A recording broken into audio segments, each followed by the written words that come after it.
नमस्कार दोस्तों, मैं पूजा शर्मा स्वागत करती हूँ आपका नॉलेज एंड केयर चैनल में। आज हम बात करेंगे 2 महीने के बच्चे के विकास, गतिविधियाँ और उसकी देखभाल के बारे में। और साथ ही हम जानेंगे कि नए माता पिता अपने बच्चे का ध्यान कैसे रखें।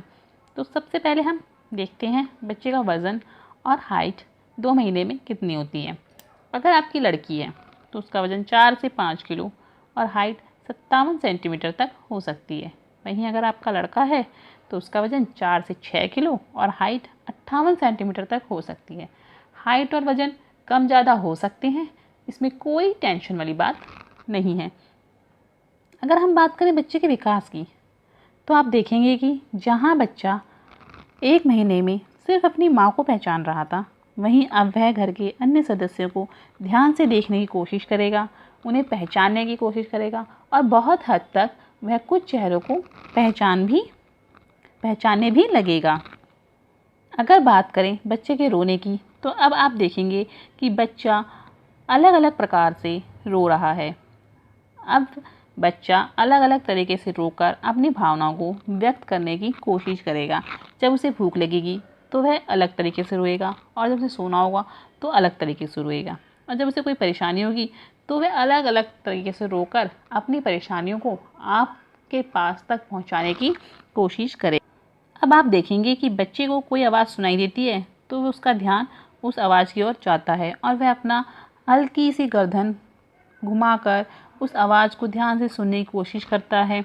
और जब आप उससे बात करेंगे तो आप देखेंगे कि वह कुछ अस्पष्ट आवाज़ में आपको जवाब देने का प्रयास भी कर रहा है। उससे बात करेंगे तो आप देखेंगे कि वह आपकी फेस की तरफ देखकर अलग अलग प्रकार के एक्सप्रेशन दे रहा है। इसका मतलब है कि वह आपसे बात करने की कोशिश कर रहा है। 2 महीने का होते होते बच्चा मुस्कुराना भी सीख जाते हैं। इस महीने में आप उसे कई बार मुस्कुराते हुए भी देख सकते हैं। अगर बात करें उसकी नींद की, तो 2 महीने का बच्चा हर दिन 15 से 20 घंटे की नींद ले सकता है और लगातार 4 से 5 घंटे तक सो सकता है, और वहीं वह 1 से लेकर 3 घंटे के बीच तक जग भी सकता है।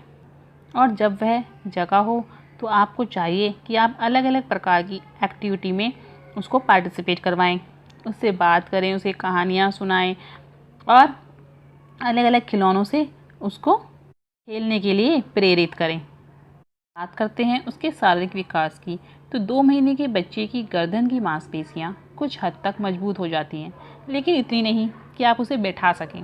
2 महीने का बच्चा जब पेट के बल लेटता है तो वो पहले की तुलना में अपना सिर ज़्यादा ऊपर उठा सकता है और साथ ही साथ अपने हाथों की मदद से अपने शरीर को ऊपर उठाने का प्रयास भी कर सकता है।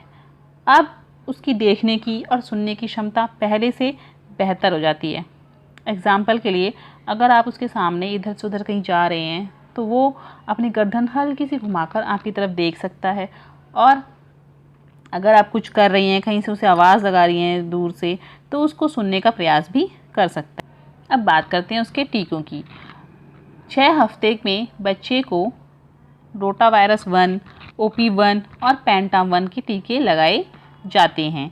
अगर आपके बच्चे को लग गए हैं तो अच्छी बात है, नहीं लगे हैं तो आप उसको टीकाकरण ज़रूर करवाना चाहिए। आप उसको टीका लगवाने ना भूलें, क्योंकि ये टीके बच्चे को कई प्रकार के संक्रमणों से बचाते हैं। अब देखते हैं कि 2 महीने के बच्चे के साथ हमें कौन कौन सी एक्टिविटी करनी चाहिए या फिर उसे कौन कौन सी एक्टिविटी करानी चाहिए। उसमें पहले नंबर पर आता है बच्चे के साथ बात करना। 2 महीने का होने पर बच्चा कई प्रकार की आवाज़ें निकालने लगता है, तो ऐसे में आपको चाहिए कि आप उससे ज़्यादा से ज़्यादा बातें करें ताकि वह जल्दी बोलना सीख जाए। सेकंड, आप बच्चे को कर्लिंग करवा सकते हैं। कर्लिंग शिशुओं को गोद में लेकर गले से लगाने की क्रिया को कहते हैं। इससे क्या होता है, बच्चे के अंदर आपके प्रति प्यार व विश्वास बढ़ता है। तो आप दिन में 3-4 बार उसे कर्लिंग कर सकते हैं। थर्ड नंबर पर आता है टमी टाइम। टमी टाइम तो आपको पता ही होगा, हमने पहले महीने में भी इसके बारे में बात की हुई है। इसमें बच्चे को पेट के बल लेटाया जाता है और उसे खेलने के लिए प्रेरित किया जाता है। इससे उसके कंधे व गर्दन की मांसपेशियां मजबूत होती हैं और उसका विकास तेज़ी से होता है। तो अब जो आपका टमी टाइम है, आपको उसे पहले से थोड़ा बढ़ा देना है। अब आप उसे टमी टाइम पे 3-4 या 5 मिनट के लिए रख सकते हैं। चौथे नंबर पर आता है कहानियाँ सुनाना। अब आप अपने बच्चे को कहानियाँ सुना सकते हैं और साथ ही साथ रंग बिरंगी चित्रों वाली किताबें भी दिखा सकते हैं। इससे उसके दिमाग का विकास होगा और वह खुश होगा और कुछ सीखने के लिए प्रेरित भी होगा। 5वें नंबर पर है मालिश करना। बच्चे की देखभाल में मालिश बहुत ज़रूरी है।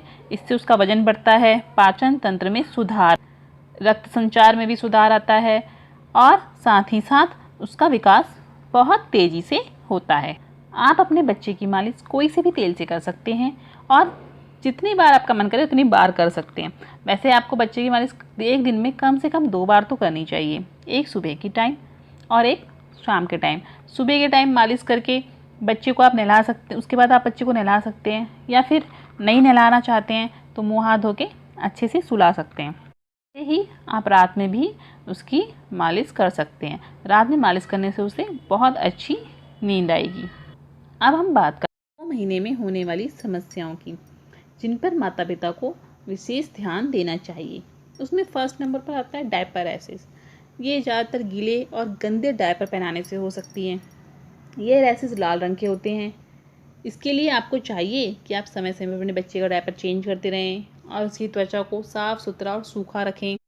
और अगर उसको रैशेस हो गए हैं तो उन पर क्रीम या लोशन लगाएं और ज़्यादा से ज़्यादातर बच्चे को बिना डायपर के ही रखने की कोशिश करें। आप डायपर उसे तभी पहनाएं जब आप उसे कहीं बाहर ले जा रहे हैं या फिर नाइट में, वरना उसे बिना डायपर के रखें ताकि उसकी रैशेस ना हो पाएँ। सेकंड नंबर पर आता है हीट रैशेस। हीट रैशेस यानी घमौरियाँ, जो कि आपको बच्चे को गर्मियों के मौसम में देखने को मिलेंगी। तो आपको क्या चाहिए, आपको ऐसे में अपने बच्चे को सूती कपड़े पहनाने हैं, ढीले ढाले कपड़े पहनाने हैं, उसे ठंडे स्थान भी रखना है और उसे नहलाना है, साफ़ सुथरा रखना है और बच्चे को पाउडर लगाना है अगर उसके घमौरियाँ हो गई हैं तो। थर्ड स्किन प्रॉब्लम जो बच्चे में अक्सर देखी जाती है वो होती है एक्जिमा। ये एक प्रकार का त्वचा संक्रमण है। इसमें बच्चे पर सूखी पपड़ीदार त्वचा और छोटे छोटे लाल कलर के दाने जैसे हो जाते हैं, जो बच्चे को आपको उसके माथे पे, गाल पे या हाथ पैर पे नज़र आएंगे। तो इसके लिए आपको उसको डॉक्टर के पास लेके जाना चाहिए। फोर्थ नंबर पर जो सबसे ज़्यादा देखी जाती है बच्चों में समस्या, वह होती है खांसी की। ये ज़्यादातर सर्दी के मौसम में होता है, जो बच्चे को बहुत ज़्यादा खांसी हो जाती है। तो आपको बच्चे का ध्यान रखना चाहिए, आपको उसे ठंड से बचा के रखना चाहिए और ख़ुद भी ठंड से बच के रहना चाहिए, क्योंकि जब आप बच्चे को फीड करवाती हैं तो आपसे बच्चे को ये ठंड पहुंच सकती है, जिससे बच्चे को खांसी हो सकती है। या फिर जब बच्चा दूध पीता है और उसके गले में अटक जाता है तो फिर उसे खांसी हो जाती है। और आपको देखना चाहिए कि कौन सी खांसी है। अगर बच्चे को बहुत ज़्यादा खांसी हो रही है तो आपको उसे तुरंत डॉक्टर के पास लेके जाना चाहिए। 5th नंबर पे आता है अपनी और बच्चे की साफ़ सफाई का ध्यान रखना। आपको बच्चे को एकदम साफ़ सुथरा रखना चाहिए, अपने को खुद को साफ़ सुथरा रखना चाहिए। बच्चे के नाखून कटे हुए होने चाहिए, बच्चे के आसपास एकदम सफाई होनी चाहिए, ताकि बच्चे तक कोई भी वायरस या संक्रमण ना पहुंच पाए और बच्चा हमेशा स्वस्थ और सुखी रहे। इसी के साथ लेती हूँ विदा। आपको इस वीडियो में ज़रा भी कुछ अच्छा लगे तो प्लीज़ लाइक करें, शेयर करें, सब्सक्राइब करें। धन्यवाद। I'm going crazy.